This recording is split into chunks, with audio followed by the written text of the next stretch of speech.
G'day, it's Al here. Now, what I'm going to do today is something a little bit different.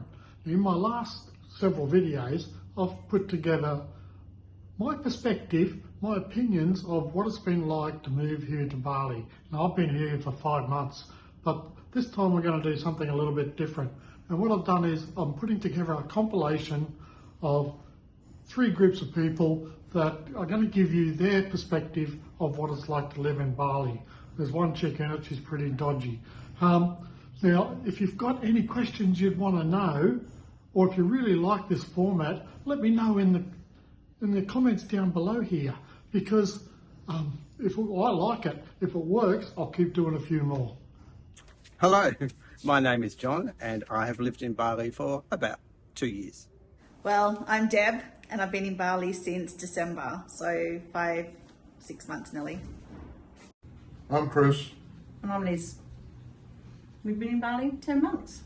So how do I find the cost of groceries compares? Look, I've got to be honest, I just don't grocery shop, so I really have no idea.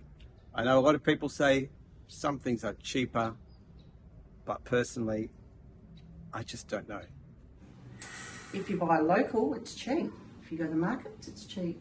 We go to the markets a lot, don't we? I have to be honest, I don't do much of the grocery shopping, Al does, but I know the few times that I have been grocery shopping, the prices are probably a little bit more expensive than Australia because we're purchasing the things that are imported mainly. We try and get bits and pieces that are local things, but the majority of the local items, our purchases at the markets. So when we go to the supermarket, it's really for things that we're looking for from home, so more expensive.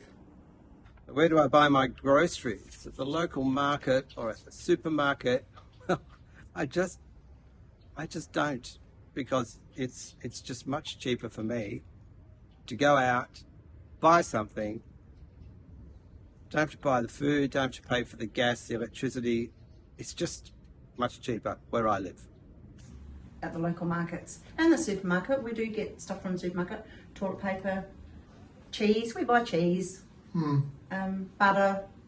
Well, Alan goes to the local markets in the morning, early morning, to get the fruit and veg, and he's just started to get some of our chicken there as well if he gets there early. Other than that, anything that we want that's imported, we definitely go to the supermarket for. And we buy local biscuits and like crackers, and I like a bicky with a cup of tea. We don't buy much imported stuff at all. We bought Vegemite with us. Do you cook at home, or is eating out more affordable and convenient? The $1 million question. I'm going to say eating out is more affordable and convenient for me. For Muggins here, who doesn't do the cooking, let's cook at home. I enjoy home-cooked meals. Yeah. We tried cooking at home when we first got here, but we added up the amounts that we were spending doing grocery shopping compared to eating out, and it worked out that it was cheaper for us to order in or go out to restaurants every night. So basically what we do is we have breakfast at home, we have lunch homemade, and every night we'll buy our dinner either delivered or a warung or a western, depending on what we feel like and how much energy we've got after the day. Eating out, for me, is the most affordable, economical and easiest solution. There's a plethora of places from which to choose. It's just not worth it. I just wouldn't even bother. I do feel a bit lazy sometimes, but I soon get over that. How does the cost of dining out compare to your home country? We mix it up. We have warungs, which is the cheapest sort of version of Indonesian food, and we also have Western. The Western ones are still cheaper than at home by quite a bit. Heaps cheaper. We eat a lot of local, a lot of warungs. Yeah. A lot of market food, going up to the night markets and having dinner. The cost of dining out in Bali is a lot cheaper than in Australia if you go to the right places. So I live what is called west of what we call the bypass, a very big road. So I tend to eat out more over here in little warung and restaurants, and so the eating out is a lot cheaper. However, if you want to pay Australian prices, you can still go out to the fancy beachside restaurants, and they are pretty much equivalent to what you would pay in Australia. If we eat at Woorong's, we can probably get meals and drinks for around $20. If we get home delivery by Gojek, that's when we're not really feeling the energy to go out. We can usually get that from between $10 and $15, sometimes less. And also, if we go to Western restaurants, our dinner bill with drinks included is usually around $40, $50.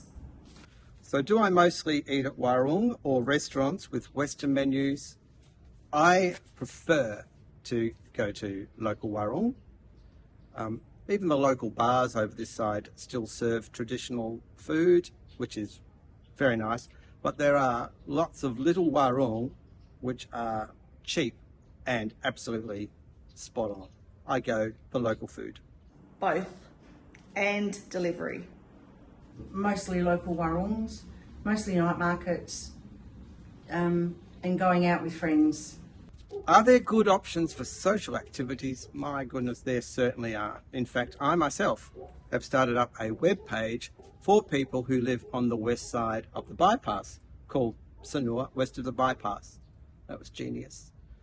And we have weekly get-togethers where we go to one of the little local bars, have drinks, and then maybe head off somewhere else. We have monthly dinner meetings. There's even a little book club which has started up, which is nice for people who can read. People go for cooking classes. We have another one coming up. There's also a walking group as well. And we'll be going for a walk this week. Since I'm working, I don't really get to do a lot of the social activities because I find a lot of them are during the daytime.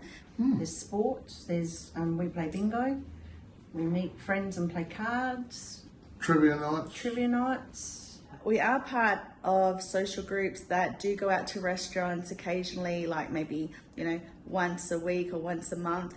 I also have social activities with people from work. How do I connect with others? Well, I've found Facebook to actually be the best way. That's actually why I started up the Facebook page. Was just selfish because I wanted to know what locals, people who live locally, knew. Like what were the best places to go to, where were the good places to eat, where's good coffee. Certainly not this one. Meet up at the beach, have drinks, go out for tea with them, go out for tea with friends, go around to their place for a swim and have a few drinks. Follow up things on the local social media. Yeah, there's a Things like that. page that you go on social media that's got bands that play and stuff like that. My connections are mainly at work, but on the weekends, a lot of my connections are through who Alan has met during the day at his social activities. So I have a combination of work people and local Sanur groups, I guess. So the friends that you've met Yep. in Sanur, how have you met them? Mostly on Facebook, connected on Facebook. Or Sent through them- some of the social events. Yeah, or going to bingo. We met a lot of people at bingo and broadened our circle there. But I think I met you guys on Facebook. I met a lot of other friends on Facebook and just said g'day. And friends have contacted me on Facebook and said, when we were coming over, can we talk to you about your process and what you did? And they're now mates. And just going down the beach and you talk to people and say, where are you from? Well, we met a couple who's coming soon from New South Wales and another couple from New South Wales that are coming back that we're catching up with. Couple not far from us in South Australia that are coming back that we're catching up with. Are there meetups or expat groups you would recommend? Well, I like the Westies group because we do live on the west side of the bypass in Sanur and we are part of that group, and they go and do things like, I've seen walking tours, restaurants, cocktails, those sorts of things. Trivia, bingo, going to the dining groups. There's a couple of dining groups that we've been to. Not so much lately because we've had family and friends. Yeah. But you meet people and go out for dinner. Number one, of course, if you're going to live over this side of the bypass, I would recommend you join Sanur West of the Bypass Facebook page. But there are lots of Sanur dining groups which go out weekly to different places around Sanur. They are good. our walking groups, things like that. There's even a mahjong group, whatever mahjong is. But there are lots of things for expats to meet up and have a nice time with each other. Have we made Balinese friends or mostly expats? Mostly expats. We're Mostly, friends with but- our neighbour and our driver. Yeah.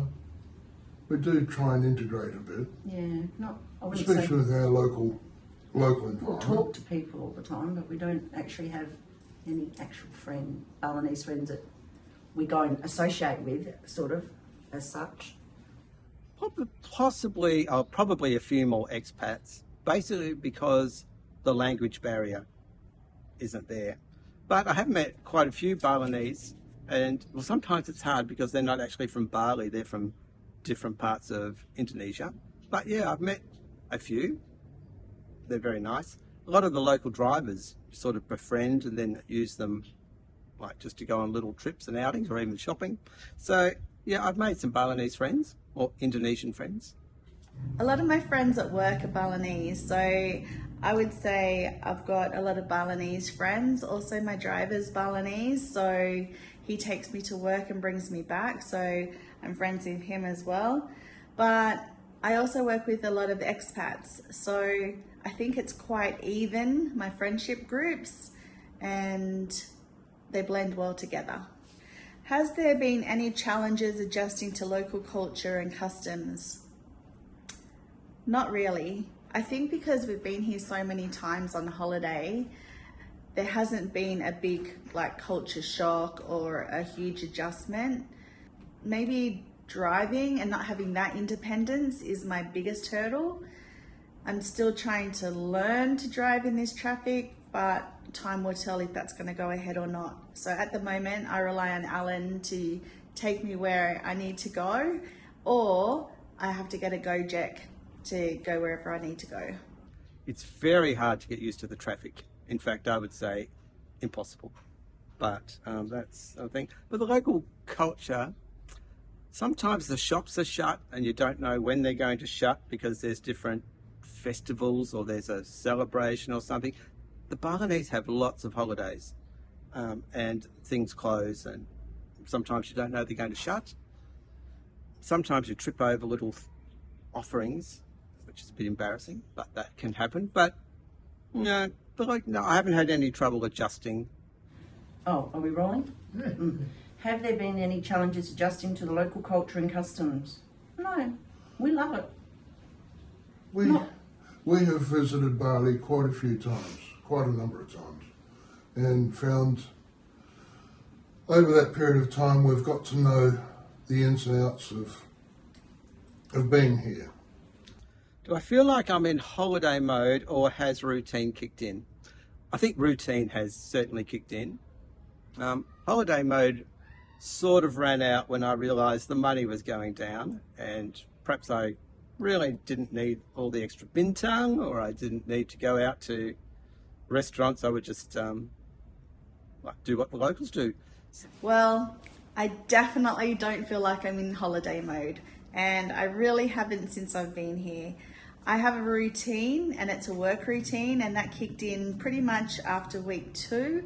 And I think there's a big difference coming to Bali to live and work than coming to Bali to live and retire.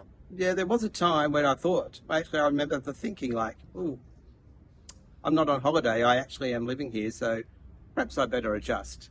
And I did that. We're in holiday routine mode. We're all a bit of the above and a bit of both. Yes, we're in holiday mode, especially when family and friends come over. We really get out there. But when it's just the two of us, we're veggies. We watch Netflix when it's hot and go out at night. We're like vampires. Stay home in the heat. How do you handle the slow pace of Bali life? Was it hard to adjust to? Oh, hell no. No, Not at all. no adjustment needed at all. No, We just blended in. we're both very slow people. And anyone that knows him well enough knows that he's late for everything, so he loves it. Fits in with him very well. I find that a bit confusing because I don't find Bali life slow. I mean, you just got to walk out onto that road or go on any road and it's fast. Like everything seems to happen very, very quickly. I don't really have a slow Bali life, and so I haven't had to adjust to anything. My days are pretty packed, starting at 5:30 a.m. in the morning, and I usually get home around 4:30 in the afternoon. So my days aren't really slow. My weekends, I'm still doing work stuff part of the time. My school holidays, that's when I'll get the slower pace of life. So looking forward to those. I think the difference is they are more patient than I am. So if I have to line up at a warung and there's 3 or 4 people in front of me and only one person serving, I get a little bit Western and a little bit upset and think, well, somebody should be serving me, but they just sort of wait. And I think that's perhaps what people think is slow. And I know they don't keep to time, so 9 o'clock could be anything between 7 o'clock and 12 o'clock sometimes. So punctuality, isn't it? But again, they're patient with that too. Like, if you're waiting for people and they're late, well, they just wait. And I think that's the difference. I don't think it's slow. I think they're just patient. Do you ride a scooter or drive a car? Why? Yes, we ride scooters. Yeah. I ride a 3-wheeler, and Chris has got a 2-wheeler e-bike. We only ride around Sanur, our local area. We do go on the freeway, but only if I can turn left. Well, this is an interesting one. I've hired a scooter for 6 months. It's a Scoopy. I've ridden it 4 times so far. I have about 4 months left on my hire. So I'm not really sure if I'll ride a motorbike or not. Right. I don't drive a car because I don't have one. If I had one, I would certainly use it. I'm hesitant to ride a scooter, or actually I don't call them scooters. To me, a scooter is a little 2-wheeled toy for kids that they scoot on. I call them motorbikes, but anyway, I don't. I must learn, and I am going to. I can ride a motorbike. I've ridden motorbikes like on a farm as a child, but here it's very different. So I don't. No, too scary. And every day going to work and coming home, I always see some sort of road accident. So 1, I'm hesitant about riding in the traffic, and 2, I'm not sure if I'll just stay here and just rely on Alan because I know he'll love that. I do go to Grand Lucky only because I've got the traffic lights. We don't go any further than Mr. DIY. Grand Lucky and Mr. DIY, what are they? Grand Lucky is the big supermarket, and Mr. DIY is the big Bunnings hardware. For me. Reject shop. We've got everything. Saucepans, hair products, hair stuff, screws, bolts, cups, Taps, yeah. Bags, everything you want. Kitchen stuff. I think it's our favourite place, Mr. DIY.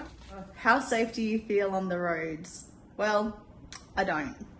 I don't feel safe on the roads only because the traffic road rules here, you have to guess. I guess the Balinese know what the rules are. I can't work out what the rules are. The lines and the lanes on the road don't really mean anything. It's kind of like if you are the bigger vehicle, you have more right of way. If you are a motorbike, it's zipping in and zipping out. I don't know if I want to risk my life yet. Just be aware, totally aware. And if you go, don't hesitate. Just if you're going to go, go. Don't stop and think, oh, he's a bit close, just go. They'll let you in. They're very good at letting you in, especially when you walk. They're very good at letting you in when you walk. If I'm in a car with a good driver, I feel extremely safe. If I'm on a motorbike, especially on the bypass, I hate it. Like I don't feel safe at all. I would much rather be in a car because the traffic, there seems to be no rules. The only rule seems to be you just go where you would like to, even if that's up on the footpath. Off you go, park where you like, don't worry where you stop. It's too many people to think about. You can't think about just driving. Do I use a local SIM or have I kept my foreign number? I have. kept my foreign number, and I have a local SIM. So it's a bit confusing. I don't like eSIMs. For some reason, I like to put the SIM in. I've kept my phone number because I still need to have access codes when I log into my accounts or passwords, or if I forget my information at home and they send me the code, that 6-number code on your phone. I need to keep my phone because I forget things like that sometimes. No, we've got a local SIM. Local SIM. But we don't really make phone calls as such. We do WhatsApp and mostly Messenger. We messenger most of our friends. Yeah. If we have to message Balinese people, it's mostly WhatsApp. They mostly WhatsApp. I think it was for things like Gojek and all the apps. You actually need to have an Indonesian number for that. So yes, I have an Indonesian SIM. I've kept my own phone just because I like the phone number, and I didn't want anybody else to have it. So I've sort of kept that going. But with the Indonesian SIM and with WhatsApp, which is very popular here in Indonesia, you really don't need your foreign phone number. Except when you try and do something through the bank and they want to send you an SMS to use the code, then you need your old phone number. It's a bit of a catch-22, whatever that means. So I have thought of possibly buying a cheap Balinese phone so I can get a local number and just using my real phone and keeping my foreign number. So hopefully I'll have one of each. And no, we've kept our foreign number, but we don't use it. I haven't heard my phone ring in 10 months. I've forgotten what it's like to hear a phone ring. What apps make life easier in Bali?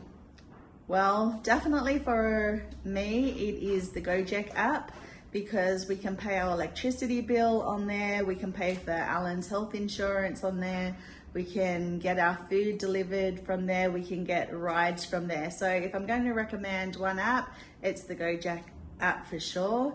Well, we use Gojek all the time. We use Gojek for getting our electricity.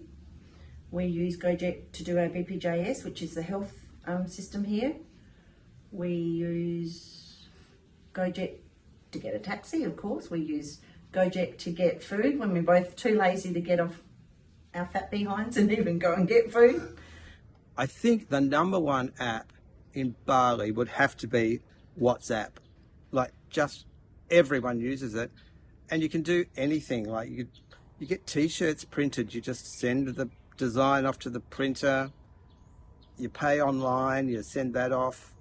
Everything is done through WhatsApp. Doesn't matter what business it is. Like, everybody in Indonesia seems to use WhatsApp. If you had no other app, make sure you have that.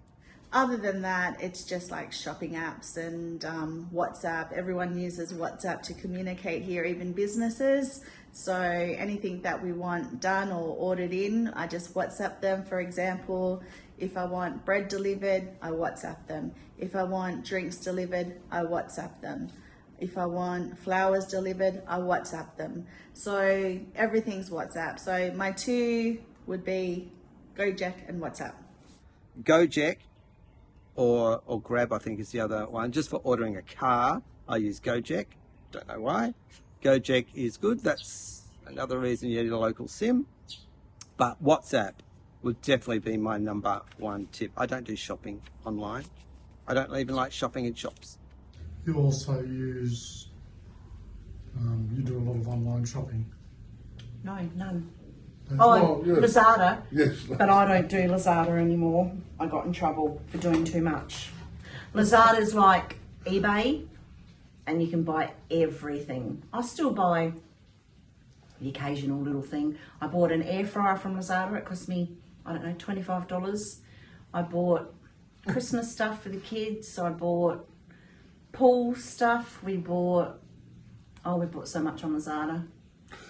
Yes. I was spending way too much, so I've cut it right back now. Has living in Bali changed your mindset or lifestyle philosophies? Yes, it has, by seeing how happy people can be living with minimal things. So I appreciate my life more and realize that I don't need so much to be happy. I can be a minimalist and still have happiness in my life. I'm not sure if it's because I'm living in Bali or it's because I'm getting on in years, but certainly like things that, yeah, like even like the job I had is I just look back and think, was that really worth it? Like the time and the hours and everything you put into it, and then for what you get, I'm just wondering, you know, was it really worth it? We have way too much stuff at home that we realise we really don't need to live with, and the kids will be happy about that. It's basic living here, very basic. Like, how did I afford to live in Australia? I've got no idea. I don't think I could possibly do it at the moment. So my lifestyle philosophy is live simply. So I actually sold everything in Australia. I have this beautiful shirt and about 5 t-shirts. And some shorts. That's like my wardrobe. Have hardly any furniture and quite happy. So my philosophy of life has certainly gone from I need the 3-bedroom brick veneer, which really, when I look back on that, that was a ball and chain as well. You sort of just had to stay there and pay all this other stuff. Just seems to be simpler here. We survive extremely well with what we do have here, and it's bloody great. What would you pack if you did it again? 5 t-shirts, 2 pair of shorts, pair of walking shoes and some thongs. Less clothes. Yeah, less clothes. Leave a lot of our knickknacks. Yeah, I'm behind. a knick-knacky person and I bought too many knickknacks, and the kids will tell you I've got too many knickknacks. Less clothes, more underwear, more swimmers. If we were to stay here forever,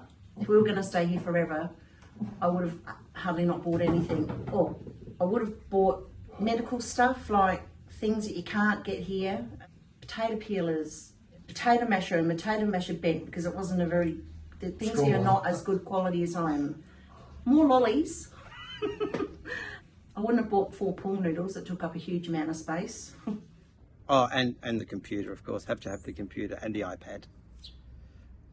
But hardly anything. Honestly, if you need something, it's all here. On the west side too, you don't have to go to the mall. What is the one thing I wished I knew before moving to Bali? Probably a few things I wish I knew before I moved to Bali. Number one, I wish I knew that life is easier if you can marry a Balinese person. Much easier. So if you can do that, it certainly seems to help. Maybe more Bahasa. I wish I'd have learnt more Bahasa, because the language barrier can be a bit of a thing. I wish I knew more about Australian laws and rules, and when it comes to, you know, when you get on in life and you need to retire and getting the pension and stuff. Well, there seems to be the hoop like you have to, like before you retire, you have to be there for at least a 2-year period. There seems to be some 2-year period where you have to be, like, I don't know if it's there full time or if you can go back and forward. But there seems to be a lot of grey areas that I need to work out, and I wish I had have known about before I come. So I will have to go back anyway and sort that out. But Roosters become your alarm clock, and roosters can start at 3:30 a.m. in the morning, and sometimes they even start at 11:30 p.m. at night. So I wish I knew not to live near roosters. What do you love the most about living in Bali? The people, without a doubt. The culture, The culture, the food. the food. The people are just amazing. They cannot do so much. They cannot do enough for you, and they're so happy and keen to do it. It comes from a place of love, like not Comes from their heart. you not have their to do pocket. it. I love waking up first thing in the morning and then having to work out what day it is. Like, is it Monday or Tuesday or Friday? Like, I just like the fact that I don't even really know what day of the week it is. I love the freedom of being able to get home, get on the back of our bike, go for a ride down to the beach, sit down on the sand, have a drink, watch the sunset or sunrise, depending on which side of Bali we're on. Yeah, just everything's here's done with happiness. Everyone's happy. No one's sad. And no great expense. I love not listening to the news and all the current affairs and just all the stuff that you're bombarded with back in Australia. I love that I can come home and every day throughout the year I can just get in my swimmers after work and jump in the pool. There's no cold, it's always warm. We love it. We're not quite ready to go home. Here you can hear the serenity. Like I feel a bit like that movie, The Castle, you know, you can smell the serenity. Like there are places like this where it's just tranquil, beautiful. There just feels to be no pressure, and I really love that. If we could afford to stay, we would. We would.